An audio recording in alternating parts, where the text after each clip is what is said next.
Thailand सरकारचे वाणिज्य सल्लागार अरुण नरके फाउंडेशनचे अध्यक्ष चेतन नरके सर आपल्या सोबत आहेत. त्यांचा अल्प परिचय मी आपल्याला करून देते. परदेशातल्या नामांकित विद्यापीठातून त्यांनी शिक्षण पूर्ण केलेलं आहे. 25 देशांच्या विविध कंपन्यांमधून त्यांनी नेतृत्व सुद्धा केलंय. 20 वर्षांचा आंतरराष्ट्रीय कंपन्यांचा सुद्धा त्यांना अनुभव आहे. जागतिक ब्रँड्स आणि यामध्ये त्यांचं मोठं कार्य आहे. उद्योग, कृषी, अर्थ, त्याचबरोबर कॉर्पोरेट आणि राजकीय, समाजकारण अशा विविध क्षेत्रांमधला त्यांना 20 वर्षांचा मोठा अनुभव आहे. मी माझे सहकारी संदीप देसाई यांना विनंती करते की त्यांनी त्यांची मुलाखत घ्यावी.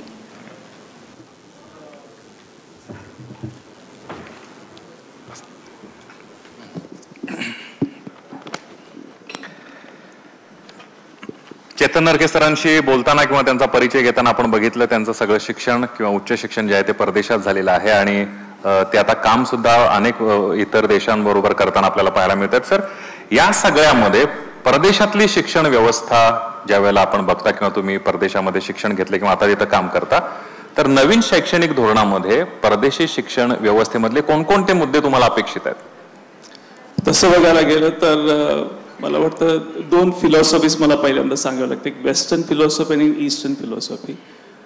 स्पेसिफिकली जर वेस्टर्न फिलॉसॉफी ज्याच्यामध्ये अमेरिकेचं आपण एक्झाम्पल घेऊ शकतो, त्याच्यामध्ये फ्रीडम ऑफ टेकिंग कोर्सेस किंवा तुमचे इलेक्टिव्ह कोर्सेस खूप आहेत आणि त्यांचं जर ओव्हरऑल स्ट्रक्चर बघितलं तर एनिथिंग म्हणजे मार्केटेबल स्किल्स किंवा जॉबसाठी लागणारे जे स्किल्स आहेत, सर्वायवल स्किल्स आहेत, त्याच्यामध्ये ते प्रॉपरली त्याच्यामध्ये गाईड करतात. 12वी पर्यंत त्यांची GED जरी दिली तर त्याच्यानंतर त्यांनी शिक्षण जरी घेतलं नाही तरी ते स्वतःला सर्व्हाइव्ह करू शकतात, चांगल्या पद्धतीने काम करू शकतात. त्याच्यामध्ये फ्री थिंकर स्पेसिफिकली किंवा एंटरप्रिन्युअर्स तयार करण्याची जी मानसिकता आहे ती मला वाटतं वेस्टर्न कल्चरमध्ये जास्त दिसते. पण ईस्टर्न स्पेसिफिकली जर तुम्ही एशियामध्ये या साईडला बघितलं, तुम्ही सिंगापूरचं किंवा जपानचं जर एक्झाम्पल घेतलं तर त्यांच्यामध्ये एक रिस्पॉन्सिबल सिटिझन बनवण्याची त्यांची तयारी जास्त दिसते. त्यामुळे पहिली 9 वर्ष जर जपानचं एक्झाम जर घेतलं तर पहिल्या 9 वर्षामध्ये त्यांना फक्त मॅथमॅटिक्स आणि जॅपनीज लँग्वेज याच्यावर जास्त फोकस आहे आणि त्याच्यामध्ये लागणारे म्हणजे लहान मुलांना बस कशी पकडायची, बँकिंगचे व्यवहार कसे करायचे आणि जे तुम्हाला सिविक स्किल्स जे आहेत, तुम्हाला डे टू डे लाईफमध्ये जे स्किल्स लागतात, मनी ट्रान्सफर करायचे कसे, या छोट्या छोट्या गोष्टी. लहान मुलगा जाऊन बसमध्ये जाऊन स्कूलला जाऊन स्वतः परत घरी येऊ शकतो, हे 9व्या वर्षापर्यंत ते करतात आणि 9व्या वर्षापासून अकॅडमिक्स सुरू होतं. तर मला वाटतं आत्ताची ती न्यू एज्युकेशन पॉलिसी बघितली तर मला वाटतं दोन्हीचं कॉम्बिनेशन आपल्याला करावं लागेल. कारण मला वाटतं 12वी नंतर आपल्या इथं लक्षात येतं की आता मी काय करू हा प्रश्न पहिल्यांदा पडतो. त्यामुळे आयुष्यातले तेवढी वर्ष तुम्ही जायला पाहिजे, त्याच्यानंतर तुम्ही ठरवणार आणि 4 वर्षामध्ये काय होणार. मला वाटतं की याच्यामध्ये थोडंसं वेगळ्या पद्धतीने विचार करा, दोन्हीचं कॉम्बिनेशन करून बघायला पाहिजे. जर पूर्वीची आपली भारताची एज्युकेशन पॉलिसीज बघितली तर बघायला लागतं आणि आत्ताची एज्युकेशन पॉलिसी म्हणजे आता नवी ठीक आहे पण ब्रिटिश इन्फ्लुएन्स्ड आहे. म्हणजे आपलं अकॅडमिक हा आपल्या एज्युकेशन सिस्टीम मधला फक्त एक छोटा पार्ट होता. पण आत्ताची अकॅडमिक सिस्टीम बघितली तर तो 100% अकॅडमिक्सवर आहे. पण पहिली जी जुनी भारताची जी पॉलिसी होती एज्युकेशन पॉलिसी ती त्यातला अकॅडमिक हा एक पार्ट होता आणि बाकीचे 12 बलुतेदार असतील किंवा बाकीच्या ज्या गोष्टी होत्या त्याच्यावर जास्त किंवा गुरुकुल प्रकार जो आहे त्याच्यामध्ये तुम्हाला रेग्युलर सर्वायवल स्किल खूप होत्या. मला वाटतं या सगळ्याचा विचार करून आपल्याला दोन्हीचं कॉम्बिनेशन करून आपल्याला एक वेल बॅलन्स मला वाटतं सिटीजन बनवणं, वेल ग्रूम सिटीजन बनवणं, वेल एज्युकेटेड सिस्टीम बनवणं आणि त्याला स्किल बेस्ड एज्युकेशन देऊन किंवा जे मार्केटेबल स्किल्स आहेत ते देऊन पुढे घेणं महत्वाचं वाटतं मला. अगदी. आता या शिक्षण व्यवस्थेच्या बाबतीमध्ये आपण विचार करत असताना किंवा चर्चा करत असताना 2 महत्वाचे मुद्दे आहेत. पहिला महत्वाचा मुद्दा म्हणजे टेक्नॉलॉजी आणि AI टेक्नॉलॉजी जी नवीन येते ती. आम्ही लहान असताना असं म्हटलं जायचं अशी चर्चा, आता कम्प्युटर येणार आहे, लोकांच्या नोकऱ्या जाणार. आता AIच्या बाबतीमध्ये तुम्ही कमी अधिक प्रमाणामध्ये अशाच पद्धतीनं चर्चा किंवा लोकांचे मतप्रवाह ऐकत असाल. या सगळ्यामध्ये टेक्नॉलॉजी असेल, AI असेल, या टेक्नॉलॉजींचा किंवा या पद्धतींचा या नवीन शैक्षणिक पद्धतीवर काय परिणाम होऊ शकतो किंवा काय परिणाम होईल असं वाटतंय?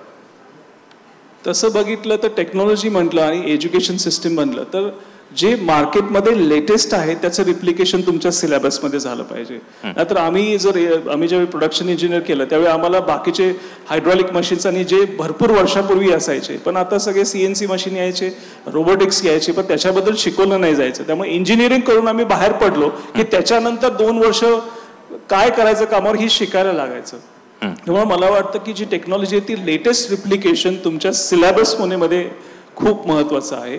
आणि ह्याच्यामध्ये करत असताना ज्यावेळी आपण जॉबचा तुम्ही विषय घेतला की टेक्नॉलॉजी, हां, जे अनप्रोडक्टिव्ह जॉब्स आहेत ते जातात, पण नवीन जॉब सुद्धा येतात. आता ChatGPT किंवा याचं आर्टिफिशियल इंटेलिजन्स हे जे आहे, किंवा ब्लॉकचेनचा तुम्ही जर विचार केला तर ब्लॉकचेनमध्ये जी फूड ट्रेसेबिलिटीसाठी लागणारी तुम्हाला क्रेडिबिलिटी लागते ती ब्लॉकचेनमध्ये आहे. पण त्याच्यामध्ये तुमचे जॉब क्रिएशन्स झाले, तुमच्या फूड इंडस्ट्रीला लागणारं पूर्ण ट्रेसेबिलिटी ट्रस्टेड मॅनरमध्ये आली. त्यामुळे तुम्हाला टेक्नॉलॉजी प्रमाणे चांगल्या गोष्टी करणं महत्त्वाचं आहेच, पण ते रिप्लिकेट लगेच होणं सिलेबसमध्ये हे सगळ्यात जास्त महत्त्वाचं आहे.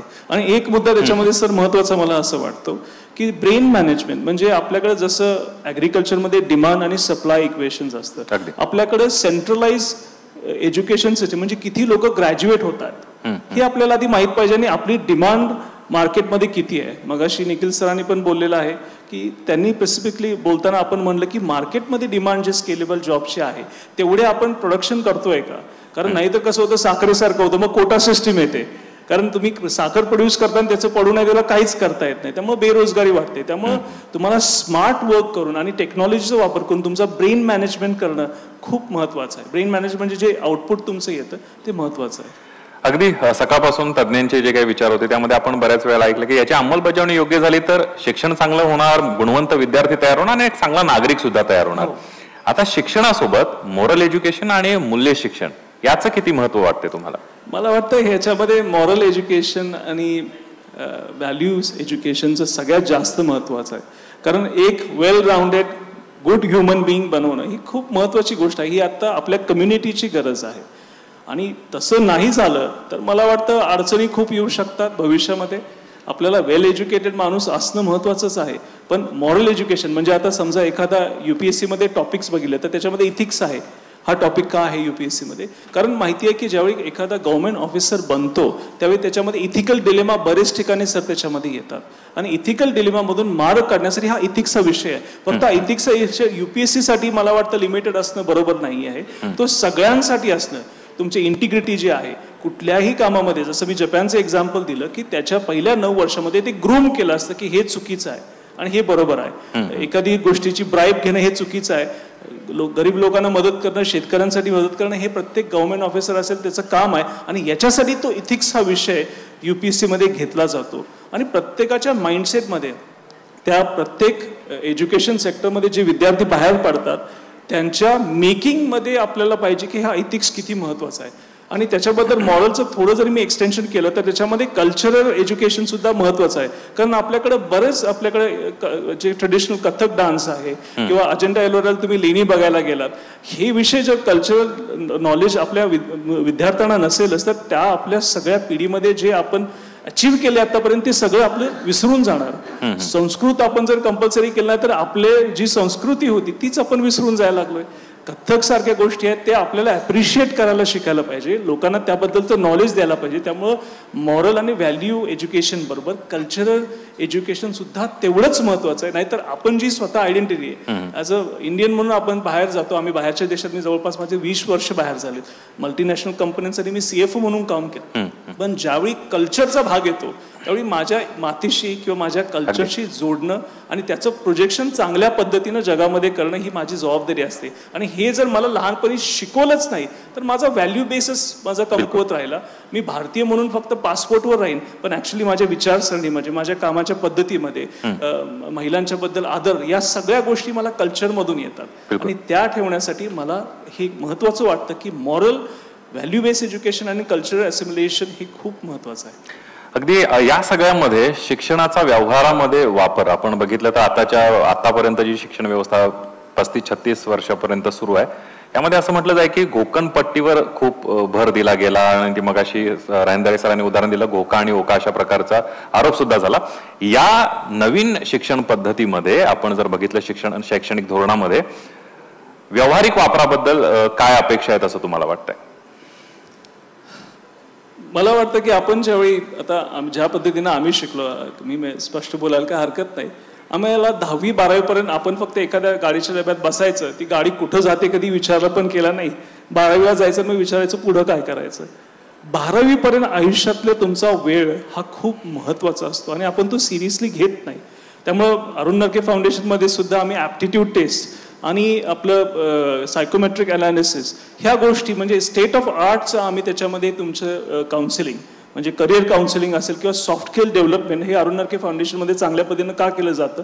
कारण मला लक्षात आलं की आपण एखाद्या गाडीत बसतो आणि कुठं जातो हे माहीतच नाही. आपल्याला पुण्याला जायचं आहे पण आपण जातो मुंबईला जातो, मग मुंबईवरून परत इकडे येतो आणि मग पुण्यामध्ये पोहोचतो. त्यामुळे आपल्याला क्लिअर आपल्याला माहिती पाहिजे की आपल्याला पुढं आयुष्यामध्ये काय करायचं आहे आणि त्याच्या पद्धतीने त्याचं शिक्षण घेणं, त्या पद्धतीनं आपलं काउन्सिलिंग करून तेवढे आपले स्किलसेट तयार करणं हे महत्त्वाचं आहे. स्पेसिफिकली व्यवहारासंबंधी बोलला तर आपण म्हणलं स्किल बेस्ड जे आपल्याला स्किल्स लागतात ते केले पाहिजेत. जे मार्केटेबल स्किल्स आहेत, जे जॉबसाठी लागतात ते स्किल्स आपल्याबरोबर पाहिजे. बेसिक सर्वायवल स्किल म्हणजे ड्रायव्हिंग, अप्रिशिएशन ऑफ आर्ट, ह्या ज्या गोष्टी आपल्याला आपण महत्त्व देत नाही. मी मगाशी अजेंडा अलराचं तुम्हाला उदाहरण दिलं.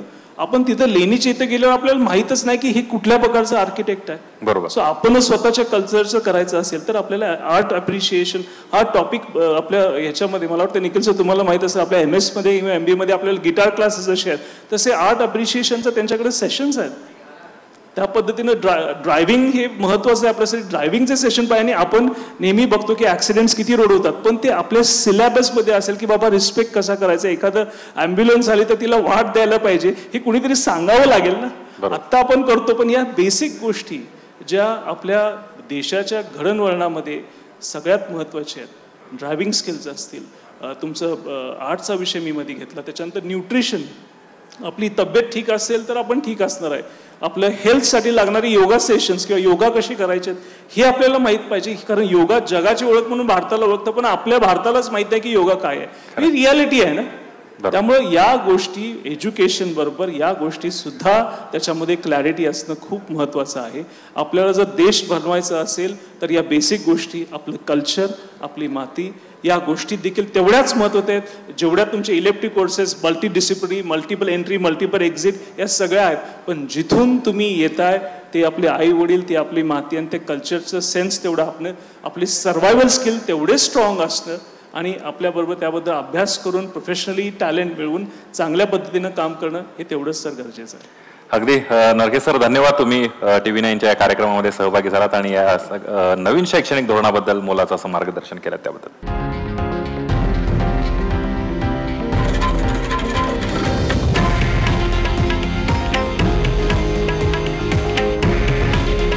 हे आहे देशातील नंबर 1 न्यूज नेटवर्क आणि आपण पाहत आहात TV9 मराठी. काळजी तुमची, हित महाराष्ट्राचं.